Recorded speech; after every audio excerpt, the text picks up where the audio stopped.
Okay, I'm gonna do a little test recording here. I have, let me get this microphone or this camera going here. Let me see if I can switch over, test this, see if this is working. Okay, so here we go. Here's the setup. I have got, we're starting with the Nano Cortex, going down to the floor. Oh, let's see if I can get down there without making you dizzy. There we go. I've got my volume pedal, my looper. Coming back up into the Zoya, over into the Halo. I might rewrite a patch in the Zoya so I don't have to use the Halo, although I might want to keep the Halo and possibly the Galaxy. And then I'm going out of that into the 88M, directly into the computer, and then using some of my post-processing. Look at that. So clean, so neat. Let me see if I can show you how much cable I was able to save here. And it's not an exaggeration. I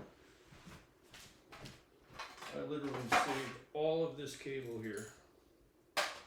Now, in a world where we're trying to get certain sounds, this much cable, these are 3-foot cables, so 3 times 1, 2, 3, 4, 5, 6, 7, 8, 9, 10. 30 feet of cable just sitting right there, and I'm not counting the shorties or the 12-inch ones. Those are just 3-foot cables that came out of that. 30 feet of cable makes an audible difference. Obviously, I took a whole bunch of, sorry, I'm improvising this as usual, so I don't even know how this camera's work. I took a few pedals out that I like, but, and I gotta say, the Nano Cortex, that update they did for it with all the effects, I'm able to use some compression in here now. I'm able to use phasing in here right now. Script logo Phase 95, which is the exact one I'd probably use if I had a choice. And I've got a little room reverb in there, but I've always been using the room reverb. Zoya's got anything I can think of in it. It is literally an ocean. And then I'm finding, again, I don't have a patch set up with a delay in it. The delays in the Zoya are just fine, but the Halo does that special kind of Halo thing, which is pretty cool. So I'm just going to, this is the first time I just got done setting everything up and getting some basic levels. So it looks like my LUFS is in the ballpark. We'll find out here at the end of this recording.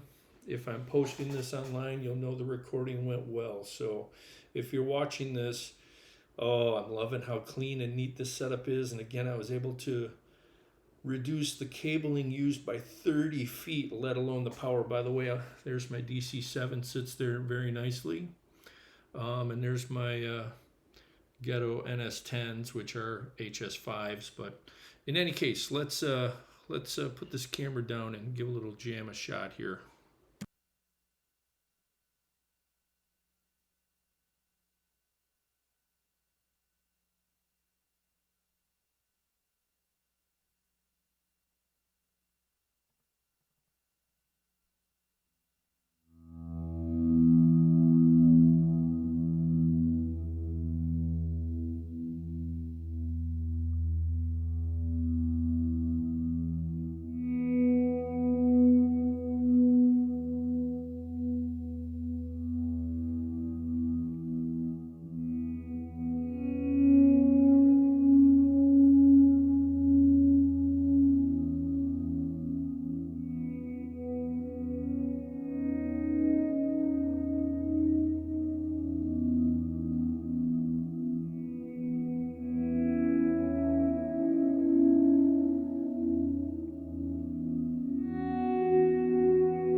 Alright, spending too much time looking at my meters, not what I'm playing. Got a couple pretty hard to avoid wrong notes there, but let me see if I can pull up my meter here and see what we ended up with here.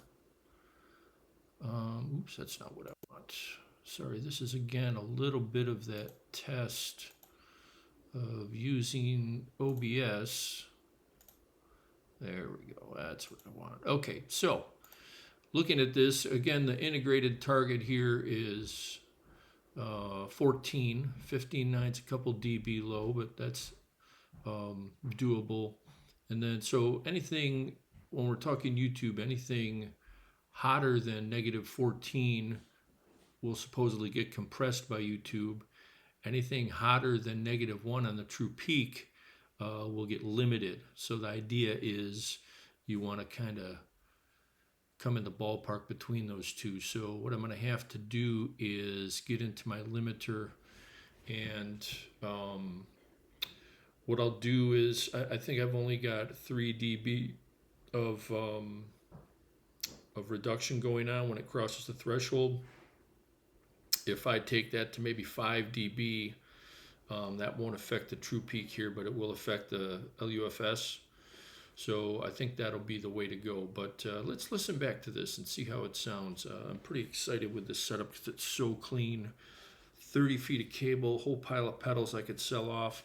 The update to the Nano Cortex was a godsend, as well as the 88M. As these mic pre's, I'm cranking them right now, and they just keep sounding better and better and better, which is pretty amazing. So let's hope this recording turned out okay. This might be a new beginning for my little setup here.